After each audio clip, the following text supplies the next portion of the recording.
This is the last picture I've took of Colton. I held him. I did not want to let him go. I kissed him, told him I loved him, and said goodbye. Colton's journey continues through his foundation, coming home. The footage you're about to see is part of Colton's continued mission. Over the years, we have assisted scores of veterans and forged countless relationships in Colton's name. The battle continues on the home front. We want to thank everyone for their assistance on this documentary project. This is a snapshot of our work, which continues.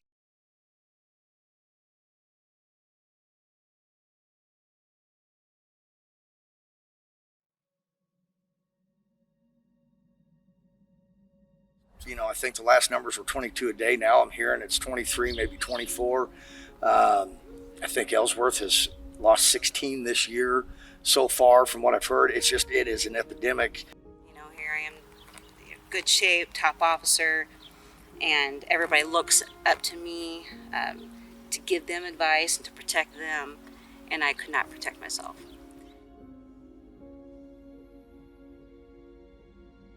All these men who had been injured and who had PTSD or were struggling with these things needed support. They were not required to tell them.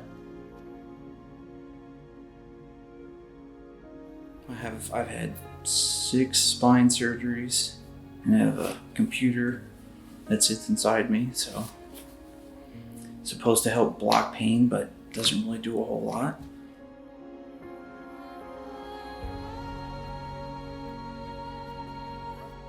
It's basically, it was either that or I was going to check out.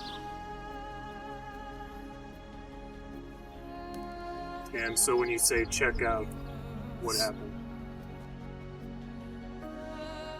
Take my life. And that happened after I returned home from Iraq, from Ramadi. I attempted suicide. That's where this whole journey kind of started for me.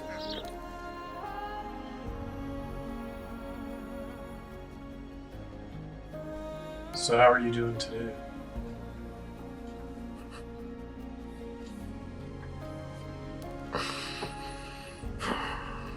Struggling. I was a new caregiver, and I had a contact at the VA. We were in the middle of a move. My caregiver status was brand new. I was a business owner, but I had shut down my business to take care of my husband. So our finances were a hot mess. His ratings, his VA ratings weren't finalized, and we had to get a house. Well, I had a suicide attempt right before I was getting ready to get out. So pretty much for me, it was, I'd shut myself down to everybody, even the people that were still in my unit. And then when I got out, it was just a downward spiral. I was on medications that the VA was giving me. I was drinking a lot, and I continued that until I came to Hot Springs. I had several overdoses in that 8-year period, and I just didn't care. I didn't have a purpose in life. I had no direction. I didn't think anybody cared. I didn't think anybody else was like me. I just had time.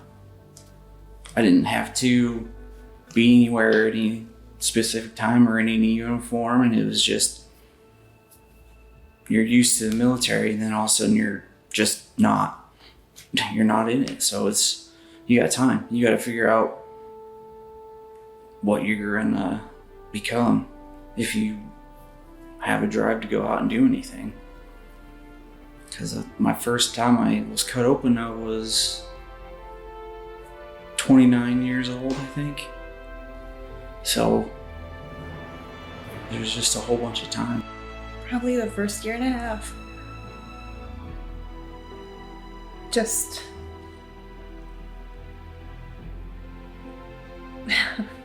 waiting outside the bathroom door when he took too long for his showers, and just checking on him and being a nuisance and being an egg because I was so scared.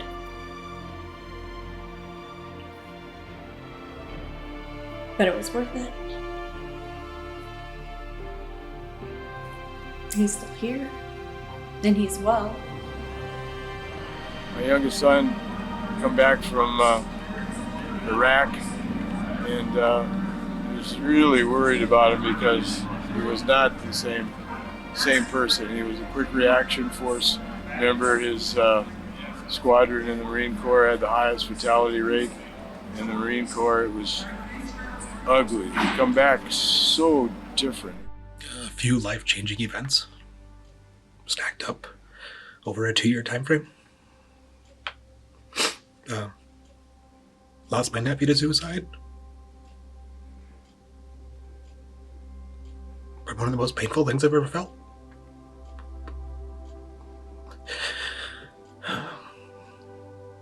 I had helped, as an uncle, I reached out to him and helped counsel him and, helped raise him into a man. And to be blindsided, none of us saw it coming. That situation, it was a very dangerous situation because this particular officer, was armed and he had taken advantage of that situation, put me in a situation where there was no fight or flight. It was a freeze moment, which I, as an adult, I never knew that was even a mechanism. Put me in a precarious situation where I was sexually assaulted.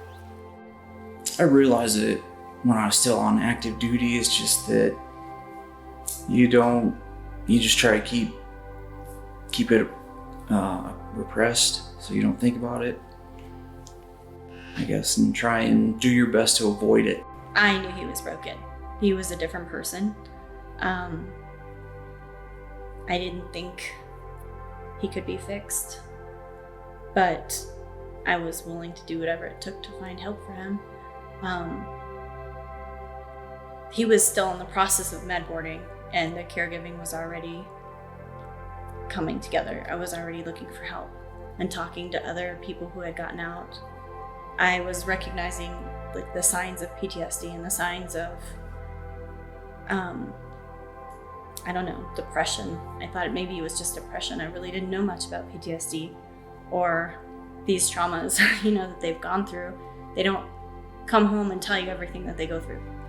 It's just, you worry about, because if it gets on your record, then it can affect your promotions, and then just everybody else that they know. Because as soon as you tell your chain of command, they're gonna tell everybody, so it's kind of like you're being shunned almost. I didn't know that he had that available to him. I didn't know he could get help from his doctors for mental health, and it was so faux pas. It was such a taboo topic to even address or talk to your friends about. You don't tell your friends that you're struggling with something. You went to war and you're these tough guys and you came back tough. You don't tell them that you're suffering or you're struggling or your heart's broken or you're missing someone that didn't come home. You feel like there's no out. You know that the answer is right there in front of you, but it doesn't feel natural to go to that answer. Sometimes you want to reach out, but you don't want to burden anybody. You lose sight of what those circumstances will look like. You don't look 3 steps ahead. Hey, if I do this, the after effects of this is going to happen. And for me, in the beginning, it was just a career killer for me. I knew that if I reported it, that it could ruin my career. I didn't know if they would believe me because I am a female in that situation. And I had to go through that for a month. And then it turned into, I actually started drinking more because I was just so anxious and nervous. But for me, in my situation, the threats continued. If I said anything, he was going to find me, knew I had a family, knew where I lived. He would make sure that I would never work again. I would get dishonorably discharged and thrown into, just all the things that I knew couldn't be the case, but I didn't know for sure. He's a superior officer. That takes a toll. It affected my relationship with my children, with the relationships that I have with other people, but at the same time, I had to keep going. I had to go home and I had to work. had a very important job within the military with the G4, making sure that things rolled. It wasn't just a little pebble. The effects of everything that I did would affect the entire military, so I just kept it to myself. I guess there's a huge sense of pride in the military, and sometimes you'd rather just hide it and be alone in your own pity or whatever you're going through and self-medicate. It was the PTSD, the drinking, not being able to adjust to life, gone through 3 divorces, moved around a dozen states, all the issues that we face with the vets of sleeping only a couple hours a night, never being able to focus on anything. That breaking point came when I woke up one day and I just can't keep pretending. I knew that it was affecting everybody around me. I'm like, it'd just be better if I'd stop killing everybody else slowly, if I just figure out a different way. Maybe they'll look at it as, I did the right thing. Somehow in your mind you could justify a million different ways. Thinking back on it now, I'm like, wow, how do you even get into that frame of mind? The signs were withdrawing. He was quick to anger, short-tempered. He had really high anxiety. Like, it was on hyperdrive. Really high anxiety. He would scan rooms. When anywhere we went, he was so hyperprotective of our family and of himself that he would check for exits, entrance, any room we went to, any restaurant we went to. Like, the seating arrangement mattered. He had to be able to see who was coming out from the kitchen or who was coming in and out of the door, and would we be able to exit the restaurant if we needed to exit the restaurant. He was having panic attacks. He wasn't sleeping. He was having nightmares that were active, physical, horrible nightmares. Physically, he was getting sick. Like, every symptom you can think of, he had it. I knew that there was an issue with the veteran suicide, but it had never hit close to home until one of my closest friends lost his son, and just kind of started snowballing after that. Guys that we worked with in Iraq and soldiers that we worked with in Iraq. We lost 3 in 2 years. One of them had been helping. We got reconnected through another soldier that we worked with that had passed away in a car accident. And Kenny was in a really bad place, and we worked with him for about a year. And he went dark. Nobody could contact him. Got the call early one morning that St. Charles County Sheriff's Office needed to gain entry in his house, and I was apparently his emergency contact, so we went down there. Found him deceased. He drank himself to death. So it started hitting a little bit closer to home. In 2015, my cousin, retired Sergeant Major Kip Carpenter, 33-year veteran of the Marine Corps, took his life in Fredericksburg, Virginia. And you have those moments in your life where things just start pushing on you. That you need to do something. It was about that time. Sorry. That last day. Excuse me. And I don't cry ever. Officers don't cry. That night, I went to the VFW. Just to see, excuse me, just to see if any of my veteran buddies that I befriended was experiencing anything, and they weren't there that night. I ran into a couple friends, and they said, "Why don't you come out with us? You're either here at the VFW or you're at home." I'd never left. I never did anything else. Okay.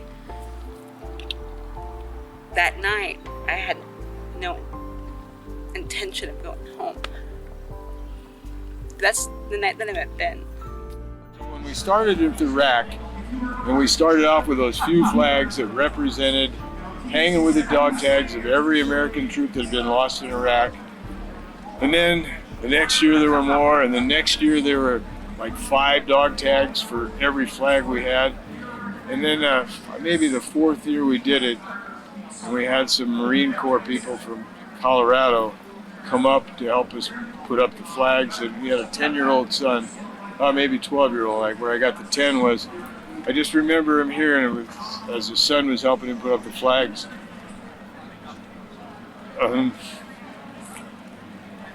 Excuse me.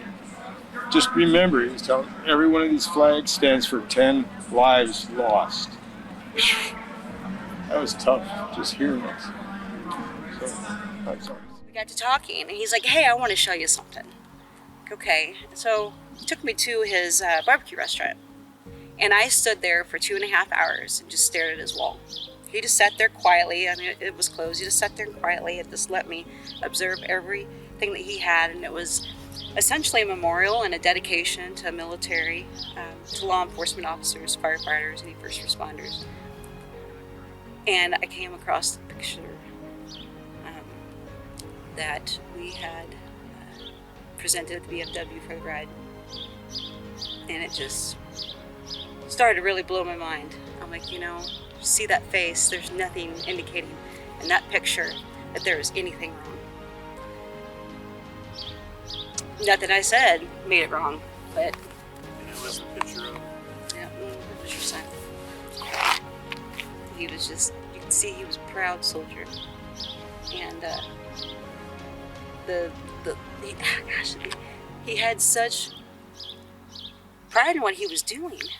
And I asked Ben, I said, tell me more about this. And he told me the story. I'm like, I don't know the answer, but I'm going to find one.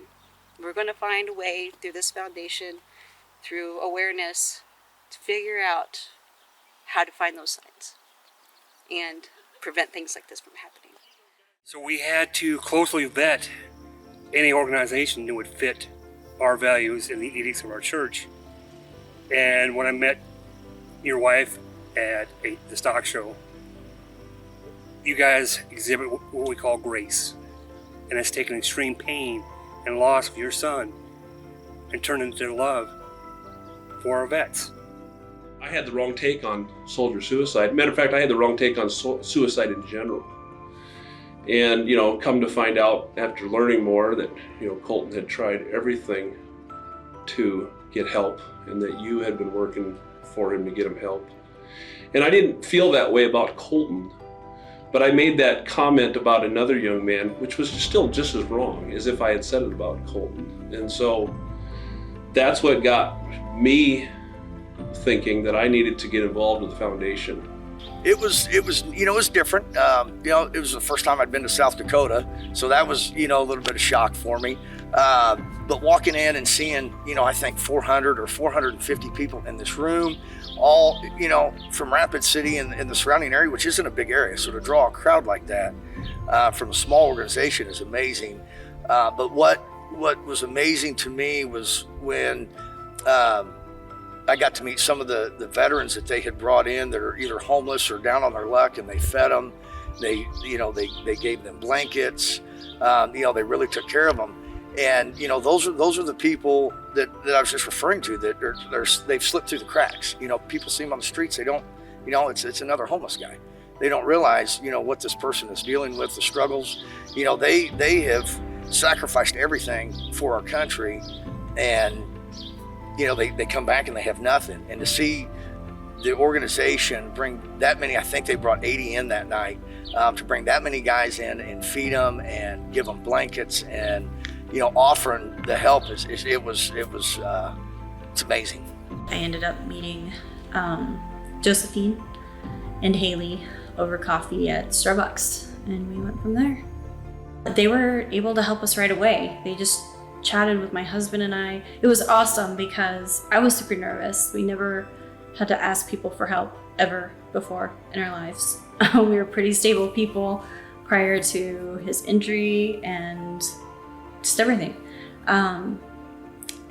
They were just really relaxed and comforting, and we felt like we'd known them for so long, like friends that we had just met up with after a really long time. But they jumped right in, were able to help us to get into a lease right away. And the greatest part was that they stayed in touch with us through everything, through his breeding paperwork, everything we had to do with the caregiver things I had going on. They stayed in contact as a friend as well. I just knowing that I can share something that I've been through you guys is a pretty amazing thing.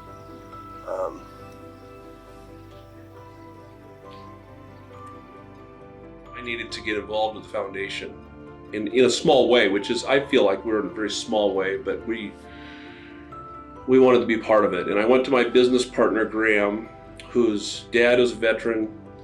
His brother is a veteran. He's been in 5 tours, some of the same tours as Colton, and said, we got to do something here. And we knew we had a platform to work with, being our mobile trucks. And so that's when we came up with the idea of dressing up a bobtail with your logo. Well, the first truck, we put it here in Sturgis. And we did some photo ops together, right? Had a lot of great comments, a lot of veterans, a lot of different organizations. And then we added another truck down in Hot Springs, another vet town. That's kind of why we put it there. And we've had great response. When that truck's out, drivers get asked questions. People say, hey, I like that. We always make it clear, we're not trying to advertise off the organization. We're just trying to promote getting the word out. I guess the first annual gala was probably my first in-depth encounter to understand what that looked like. Before that, I guess I didn't understand what that looked like firsthand. And to see a family brought to their knees with that kind of pain,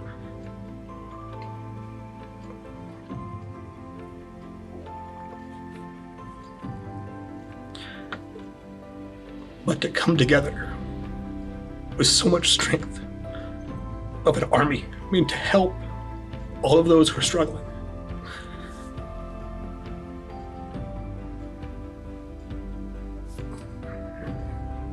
It lit a fire in me to really push and to find the resources, to find the help. We can all try and do our best personally, but to help in any way we can, to lift those up who are struggling. The foundation since then has grown in ways that I didn't expect. I didn't understand, what the goals were, and sometimes I knew kind of what the goals were, and they far exceeded them, I think. The amount of veterans they've reached out to and touched, how many veterans they've helped, assisted along the way, to get to the next step, to help them move forward. Sometimes a step or two, sometimes it leaps and bounds. I've had contact with, I would say, a handful, a small pile of the number of veterans I've helped in the program and the foundation, but I've had pretty close encounters with a handful of them. And to see what that has done, to have someone care, to have someone to be able to help guide them in the direction they need, to find those resources, to find persons that can help them in any possible way. The foundation has done all the legwork to find the right people to help. Gives us an opportunity to spread the word and focus on, you know, what we're trying to do on the, at least on the guard side, make the awareness known. We've lost quite a few in the last 5 years and don't know the answer. Don't know how to fix it, but all we can do is keep trying. We saved one, we've saved more than what we aimed. We just got to keep going.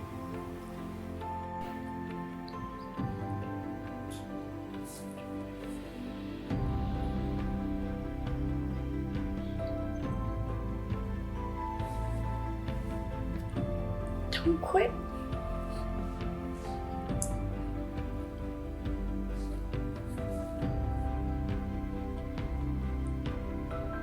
Because you're not alone.